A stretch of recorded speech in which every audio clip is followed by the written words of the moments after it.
So hello everyone, good evening all. I am Vinodini, a member in Sitecore user group Chennai.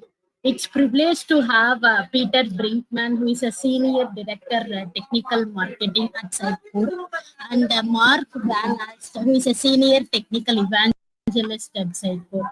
So they'll take us through the webinar on true omnichannel content delivery with Sitecore Experience Edge for Content Hub.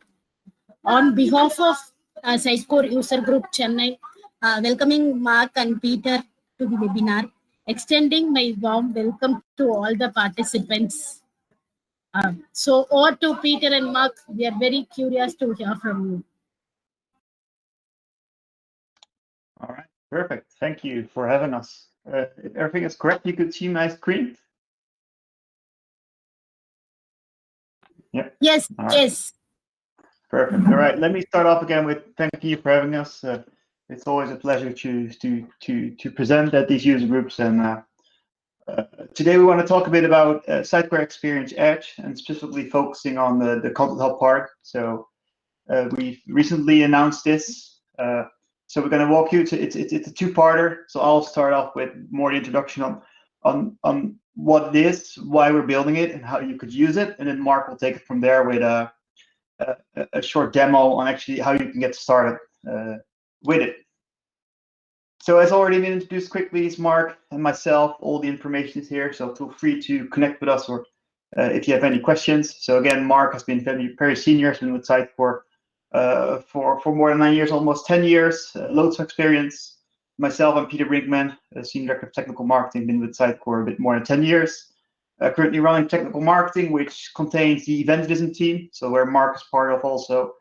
All the community programs are part of it, so you might know, for example, the MVP program, but we also tend to support as much as we can from community events, from hackathons, from user groups to user group conferences that we also hosted in India in recent years, although unfortunately with COVID, we were unable to, of course, do physical events.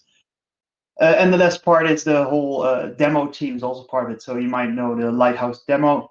That's also built in one of my teams. So let's dive into Experience Edge. And to do so, I want to start with going back to this slide you might have seen on previous symposium presentations. And this is basically Sitecore provided optionality. And we've always done it this way, right? There's multiple ways to host your Sitecore solution and to run it. You can host it yourself on premises or on Azure, but you can also host it together with us, right? Manage the platform together with the Sitecore's Managed Cloud offering. And now we're on this journey to SaaS. So if we look at the pillars of any DXP, you have content, experience, and commerce in there. So for content now with Content Hub and Experience Edge for Content Hub, we basically have our first tangible SaaS solution in that content pillar. You might have heard about the acquisitions we announced last week or the week before, which helps us in this journey to SaaS, where BoxEver will fit into that experience column, 451 will fit into that commerce column. So that basically speed up our journey to SaaS and providing an end-to-end SaaS DXP solution there. So before we dive into what Content Hub Edge is, I want to start a bit about talking about why we're building this, right? Why did we come as an industry to the point that we need to do these kind of things, and how did we get the opportunity to build this? And to me, this also goes to the evolution of the internet.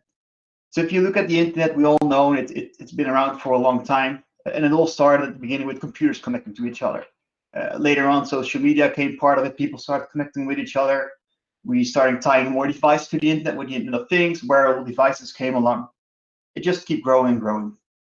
And this means multiple things. It's not only more people are using it, but also globally are using it. But also the expectation of visitors and people using the internet is changing.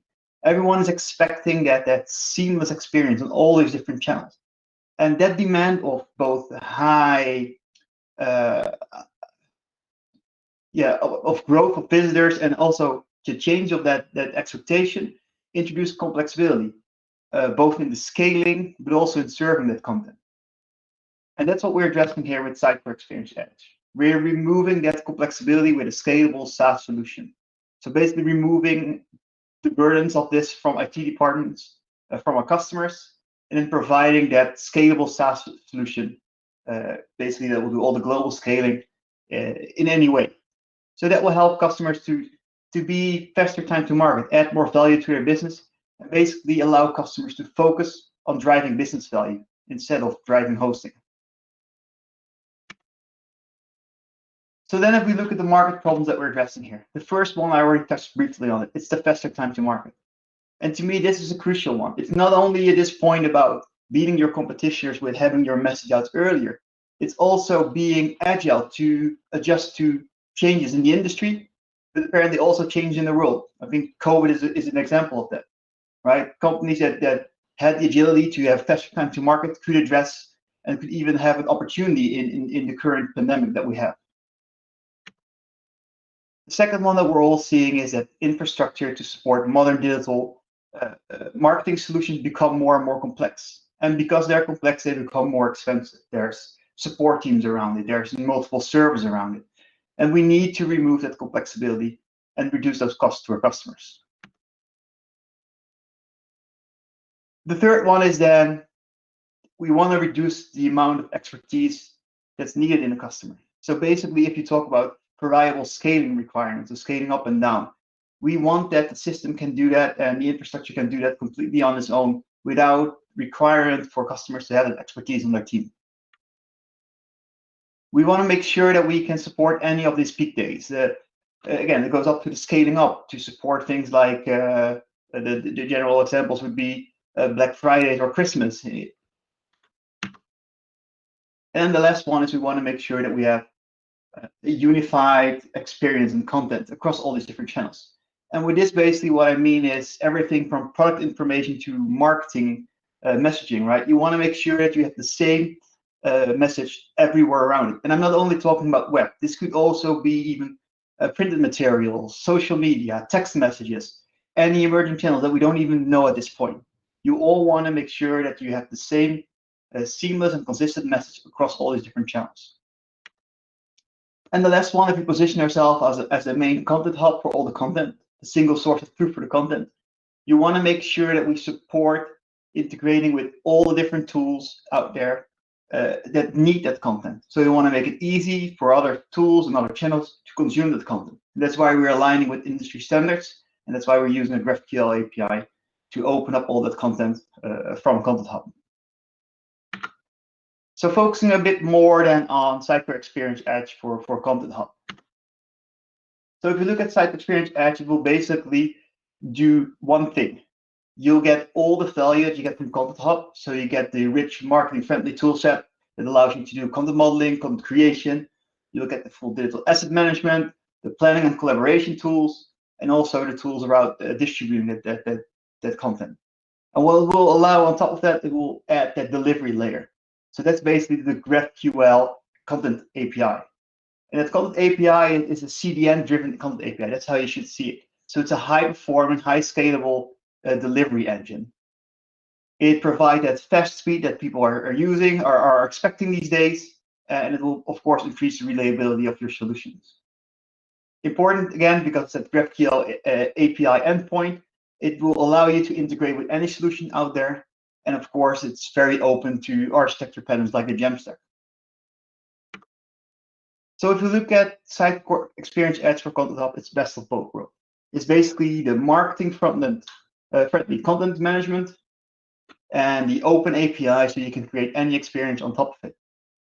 So quickly focusing then on the benefits of marketing. It's all about the value add of Content Hub. So it's the best-in-class marketing friendly tools that Content Hub offers.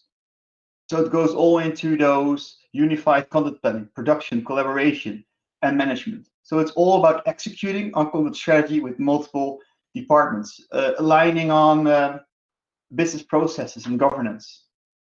It's at the end, it's all about having that single source of truth for your content across all the different channels. And with content, I don't only mean marketing content. This also contains your assets with digital asset management and also contains your product information. So you want to make sure that businesses and customers can execute and have the highest value from their content strategy. Moving along then to the benefits for developers and IT, it's basically two things. It's for IT, is removing those burdens from all the deployment and scaling and the setup. It's removing that complexity by providing that high scalability and high reliability content API. For developers, it's all about the industry standard GraphQL content API, which provides that full freedom of coding language. I think GraphQL, you can consume it with any language you can think of. But this could be, of course, languages supported in the Jamstack. So think about Next.js, Angular, Next, but also ASP.NET Core, C#, C++. Any language will be able to consume GraphQL. So to me, the most exciting point is with this, we're basically opening Sitecore for any developer out there with any knowledge. So I think that's a great opportunity for both our partners, for both developers, and also our customers.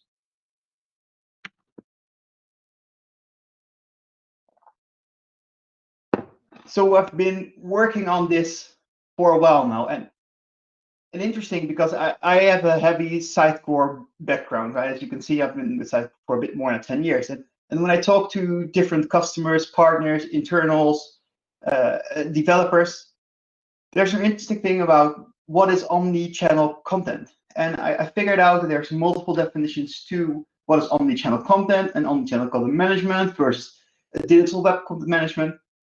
For example, if you want to have a best-in-breed digital web experience with what you see is what you get editing, you probably want to use Sitecore XM. But if you look at what Sitecore Content Hub and Experience Edge is, that will provide you that omni-channel content management solution. So let's zoom a bit in then what omni-channel content management is. So we'll start with what it is, and then we'll briefly touch on what it not is, which is probably the most important part to understand. But starting what omni-channel content management is, it's more than just about content. It's also about media assets. It's also about product assets. It's not only marketing content, it's also asset management. It's that execution and content strategy, including that collaboration across different departments. It's aligning with those company processes and, of course, governance that needed. And then it's reduce of maintenance, because you want to have one single source of truth for your content that goes across all the channels. So if you update a product or some product information or marketing content, it will be reflected into all these different channels. So it also goes to that consistent messaging. It's all about driving the same message to your customers in all the channels, because that's what people are expecting these days. Again, it's more than marketing content. It can also be product content. So most important then, what's it not? To me, omnichannel content management is not a web content management system. It's not when you build your website with an omnichannel solution like Content Hub and Edge that you will get what you see is what you get editing on the website. But this doesn't mean that it won't be used on websites, but this will be used for static generated marketing websites, progressive web apps, all these different things that will provide a very modern and fast web experience to the customers.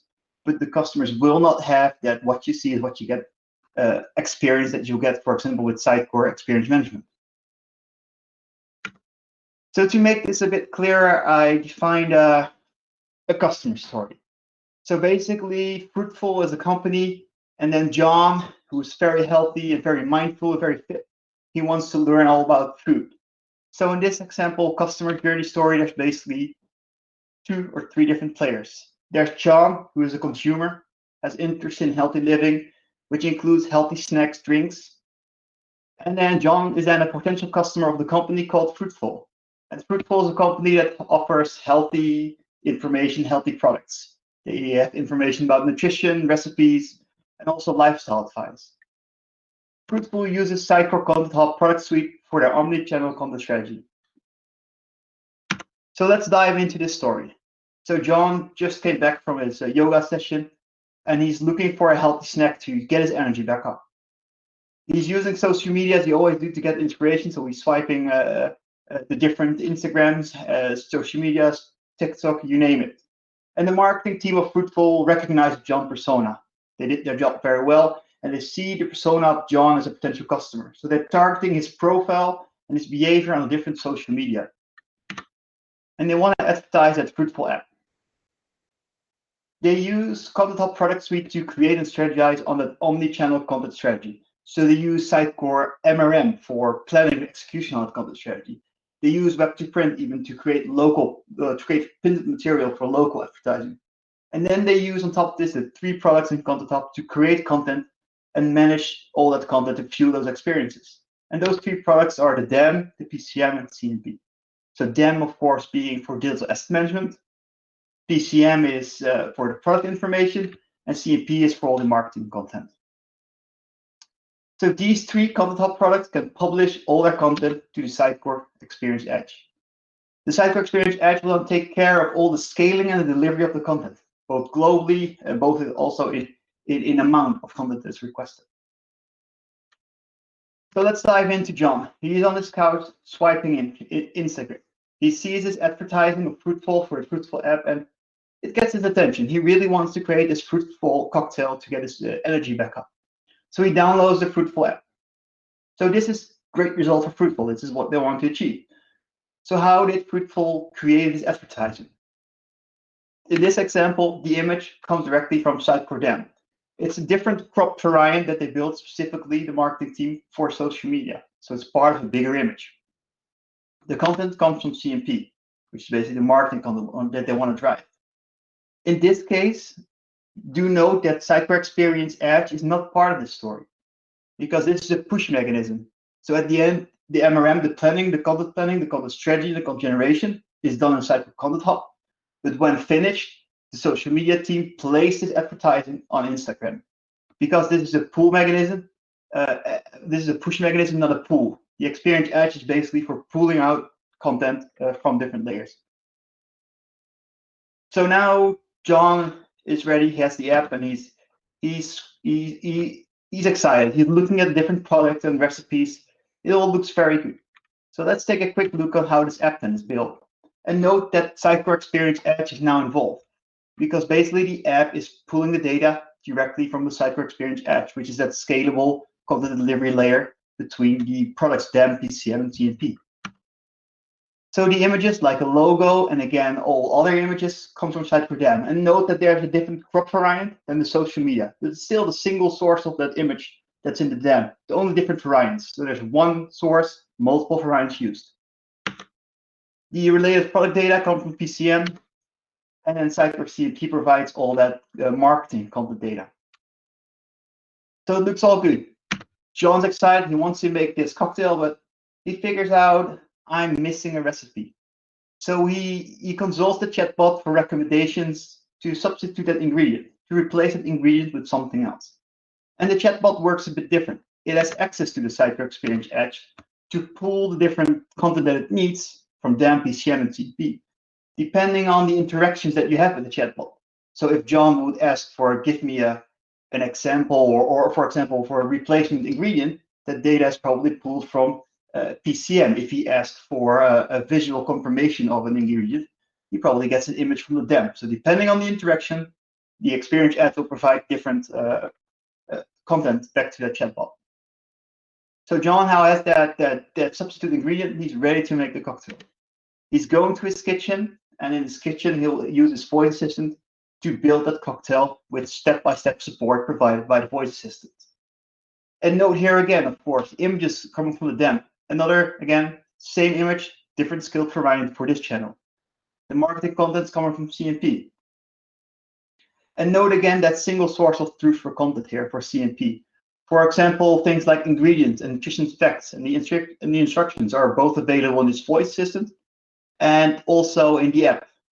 So it's all using that single source of content. So if the Fruitful content editing team needs to update this recipe, they only need to do that in Content Hub, and then it will be reflected on all these different channels.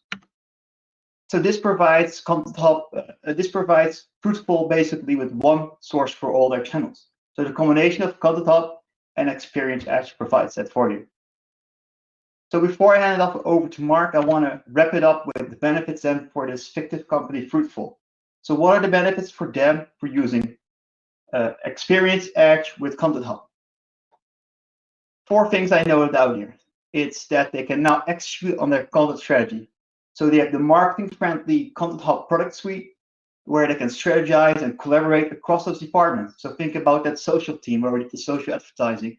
the team that write the recipes, the picture team that takes the images of the different products that they have. They can now work more efficient because they reuse that content across all these different channels. So there's one single source for both marketing content, product content, and assets. So if they want to update the image or the recipe, they need to do it in one place and it will be reflected on all different channels. They can deliver to any channel. Utilizing the Graphql API, there's no restrictions. We just use a native app here, a chatbot, and a voice assistant. There's no reason why you cannot integrate with any other channel, even channels that we are not aware of at this moment in time. And the last one, we provide them with a scalable SaaS delivery solution. We remove that full complexity of scaling and all the burdens from the IT department of the customer. So if there's any big holidays or celebrations or any specific peak days, Sitecore Experience Edge for Content will cover that and will scale automatically up and down. You don't need to worry about that. And that wraps it up for me. I want to hand it over to Mark for an introduction more on the technical side and also a short demo. Yeah, let me take over the screen.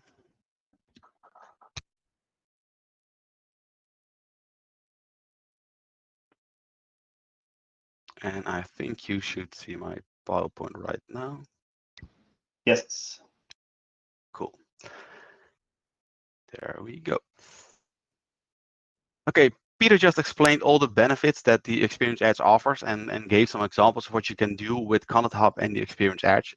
So let's now focus on the how. How does it work and how can you use it for yourself? So with Experience Edge for Content Hub becomes a content as a service solution. Content management will happen within Content Hub, and then the Graphql API that runs on top of the Experience Edge is able to deliver that content to any channel that is able to consume that Graphql endpoint. So let's see how this overview, this topology, relates to the different products within Content Hub. In our CAS solution, developers can create multiple front ends, all of which can retrieve content from that API. So the data is created and stored within Content Hub. This could be textual data within CMP or PCM, or assets that are being stored within the DAM solution. The data is then pushed to the API or the delivery platform, and the assets from the DAM will be served through the already existing CDN.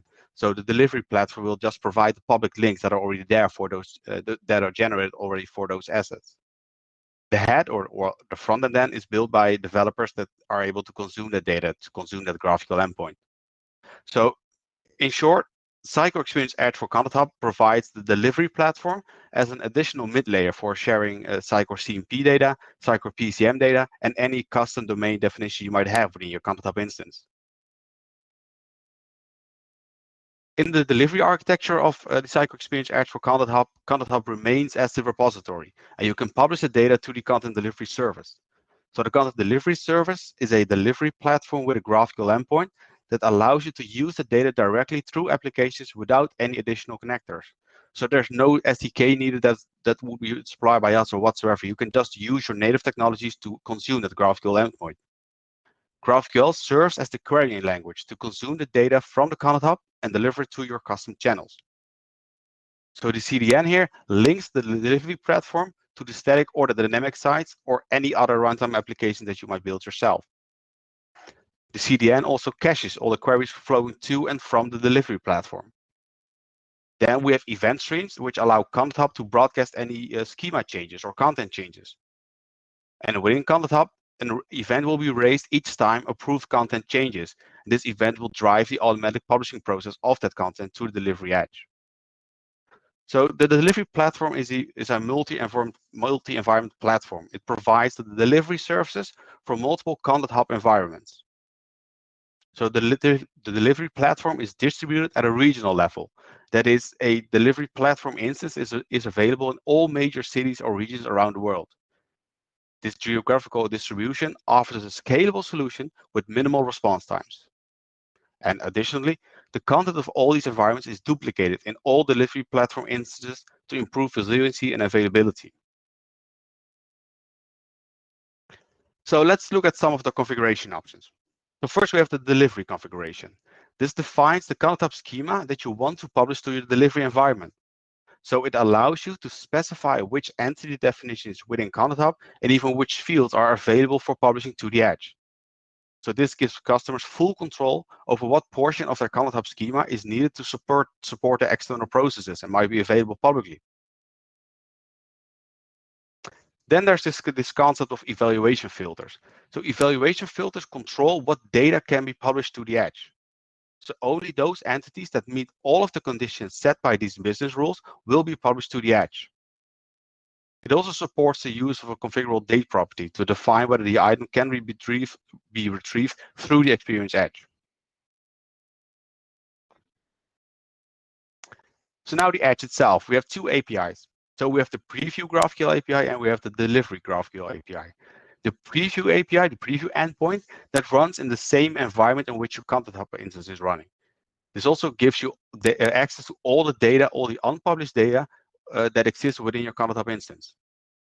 The delivery API only provides you access to published content that exists on the experience edge. So this also enforces that concept of the evaluation filters we saw earlier and any other data restrictions that might apply. So in order to authenticate with that API endpoint, the experience edge endpoint, you'll need an API key. So for both the delivery API and the preview API. API keys can be created within the UI itself or by using the token API. You can also create specific API keys for content collections that only authorize access to the content within that content collection. So in the example Peter just provided you with on a fruitful application, you can store all that content within one content collection and use one API key to provide access to that actual content. So I think that's quite enough slides already. Let's see it for ourselves and see how it works.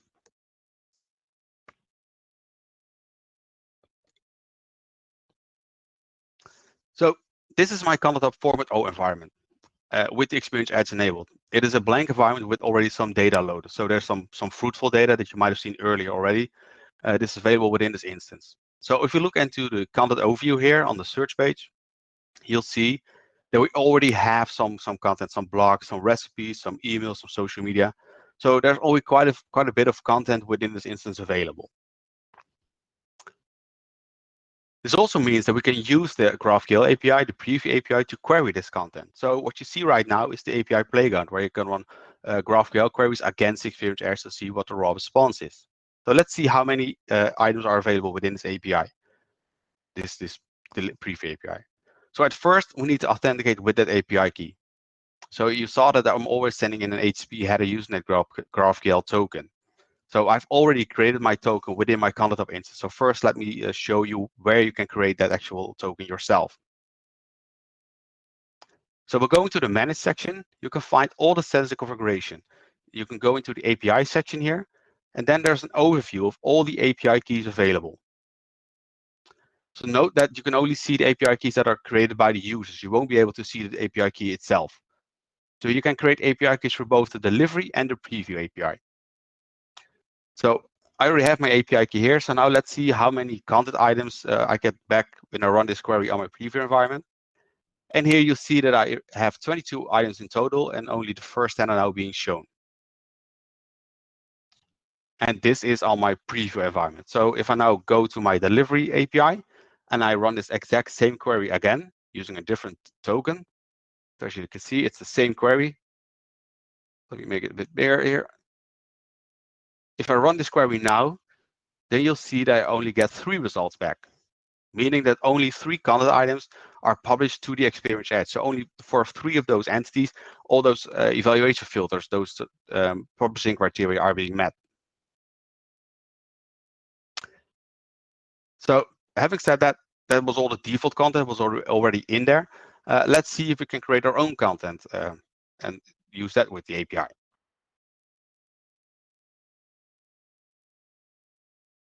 So here we're going to create our new content item, our new content type, sorry. So we'll create a new one called news article. We can give the title. Then we can select an icon, which in the case of Sitecore software is always the hardest task, whether it's a XP or Content Hub, you'll still need to make a selection of your icon. For now, I'll just pick a random one and then I'll use green as my color. So now I'm creating this new content type within Content Hub, and I can add fields to that. So as you can see, you see a gray cloud next to it, next to the content type, and it's meaning that it will be published through the delivery platform, but it's not there yet. So in the meanwhile, let's add a few fields or members to our news article. Let's say that we want to have an article title. We'll use a single line field for that, and we'll give it a help text. And we'll use a heading one, which is how it will be represented in the editing UI. So we'll add another member here, let's say abstract, and we'll use a, what is it? Let's use a paragraph for that. And we'll use the multiple lines field. And we'll add a third field as well. Let's call that the article body. We'll use the HTML field for that. Yeah. And we'll use the paragraph style as well. So the paragraph is how it's being shown within the editing UI. Now hit save. And now you immediately see that my members are being created. And there's also a green cloud being shown next to that, meaning that this content type is already enabled for the Delivery Edge platform. So if I now reload my page, then you should be able to see that the news article is there, or at least it's on its way. It's being synchronized to the delivery platform itself. There we go. So now let's go to our preview API. As said, the preview API works in my Content Hub instance directly, so it's tied to the instance that I'm also using to add my content. And with this environment, within this GraphQL API, you see that I have two tabs on the side, Schema and Doc. Let me refresh the page. So the schema here allows you to browse the actual schema that's being published to the Edge, the GraphQL schema. And the docs give you an option to go a bit deeper even. So you can go in all of the types that you have. So let's say that we want to know that how my block type looks like. Go into my block section. You'll see that I'm getting a block list in return, which in this case adds some paging info, a total number of blocks that are there, and also an array or a list of all the block items. So clicking the block item itself, you'll see that I have my block body, my block quote, my block title there. So those are the fields that are specific to that entity. The rest of those fields are just the default fields that Content Hub provided us with. So here we see one with a random ID. Since I used the content type manager, the wizard, Content Hub created a random ID for myself. And let's see if we click that item, click it open. And there we see our mcontent 13BA6. If we now click that member there, you'll see our field somewhere over here. I think it's all the way down. Let's see. Yeah, there I saw it. There we have the article abstract, the article body, and the article title. So we now know that this is our item. So let's change the query that we're using within our playground. So let's close this. So instead of querying the all mcontent entity, we're going to query all mcontent 13BA6. And well, luckily this IDE also has some auto-completion, so that will help us. But right now we see we have no results, meaning that there are no content items, which makes sense because we've only created the template for that matter, right? We have only created our content type. We haven't created any content. So let's do that now. Let's add some content here.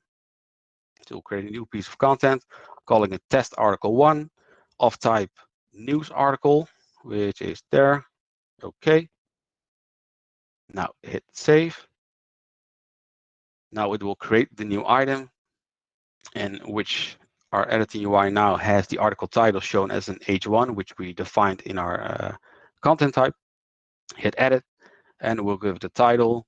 We'll just say article 1 test, and we'll do the same for article abstract and for article body. So article 1 body in here. And okay, now save. So now we have created our content item. And if we now go and query our preview API, it should be available here. So let's see. Yeah, there's one item in here which has an ID, which is obviously generated by the system itself. But now we can also query the fields itself. So using that auto-completion, which is really helpful here, using the random IDs, you can now get the fields. So let's say article abstract.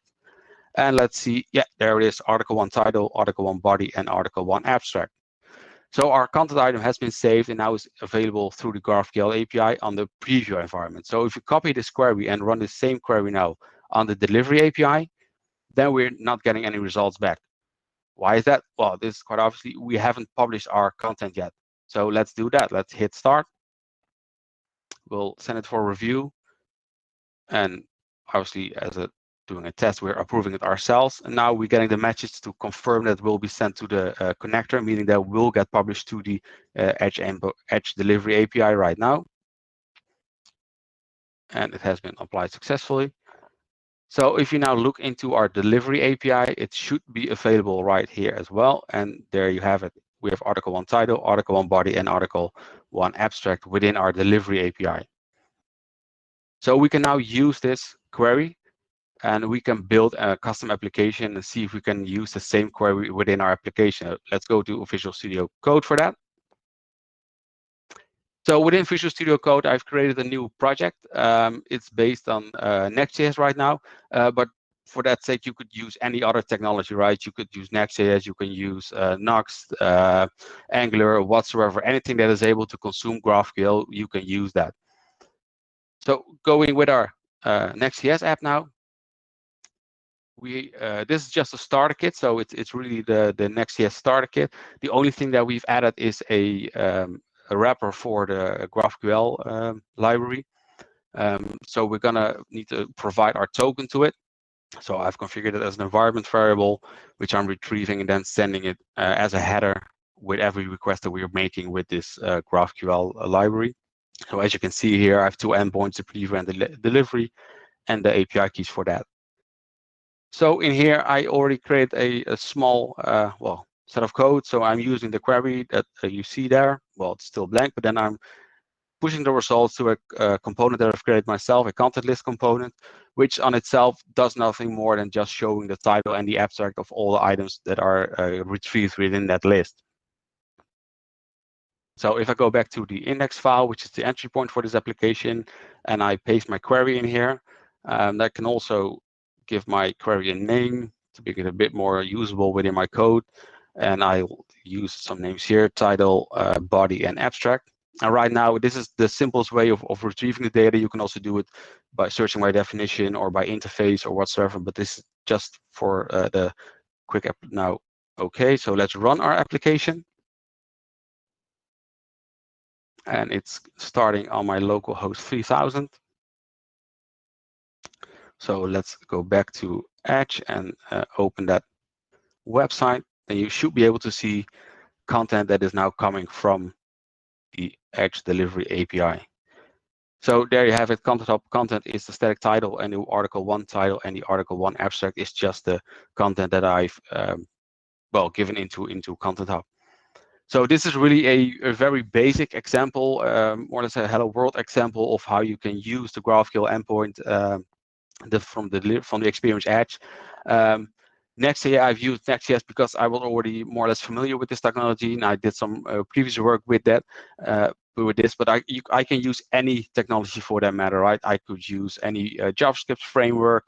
I could use the endpoint to build chatbots, as Peter just mentioned, or use it to enrich information using iPad apps or mixed reality or whatsoever. Just almost anything that can use a GraphQL endpoint can consume this data. So therefore, as Peter mentioned, content management now is much more than just web content management. It's pure content management. So just focusing on text data and imagery or any other files using the DAM for that matter. As said, we've just released the Experience Edge. Right now, we are building a lot more examples with this, making them open source. I know that the demo team is also working on building a demo on top of the Experience Edge, which will also be publicly available. So there's a lot more examples coming, a lot more tutorials that we are still writing right now, and then also planning on writing in the coming weeks and even months. So we are really invested in using this technology. So expect much more stuff coming from us very soon. And with that, I think I'm stop sharing now and hand it back to the host.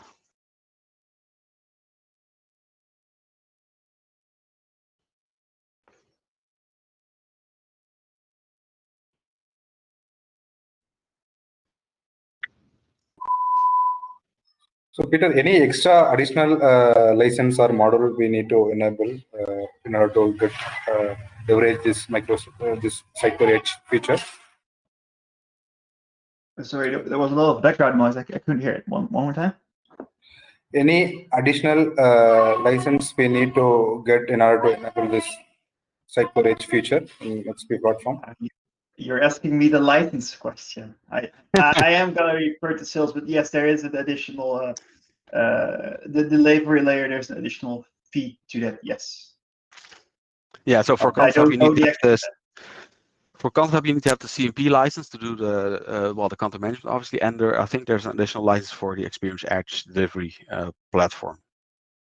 But yeah, as Peter said, we're definitely not a sales or numbers for that matter. So if you need to know more about what it actually costs, I would contact your local Sitecore representative for that. Okay, thanks. You're welcome.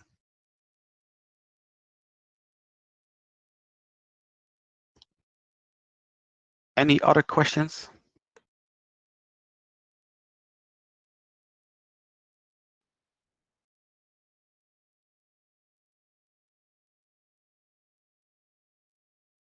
Oh, Peter, I think it was pretty clear what we told them.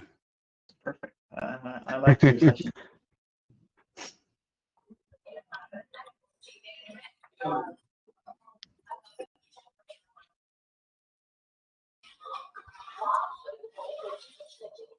I heard someone unmuted, so I'm waiting. I'm waiting for a question now. Yeah.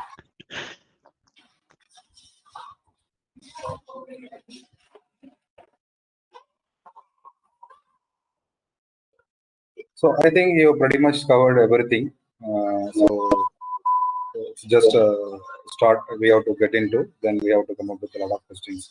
And if any additional sessions we can plan, then we will make it a lot of questions seems. Right, perfect. So Vinodini, you want to take the thank you note here? Sorry?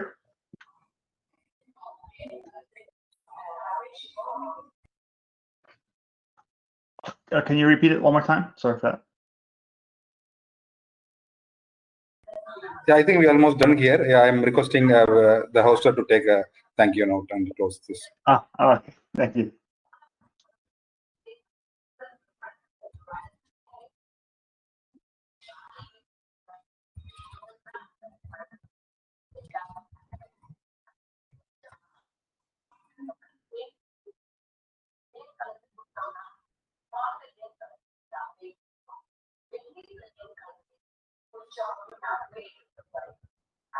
Yeah, I think the host, the presenter has some issues at there, and so it's a pleasure, Peter and Mark, having you.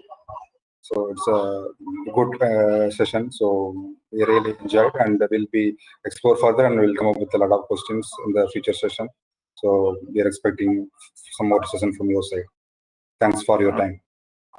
Perfect. Thank you for having us. Yeah, thanks for having us. Have a great weekend, everybody. Thank you, Mark. Thank you, Peter.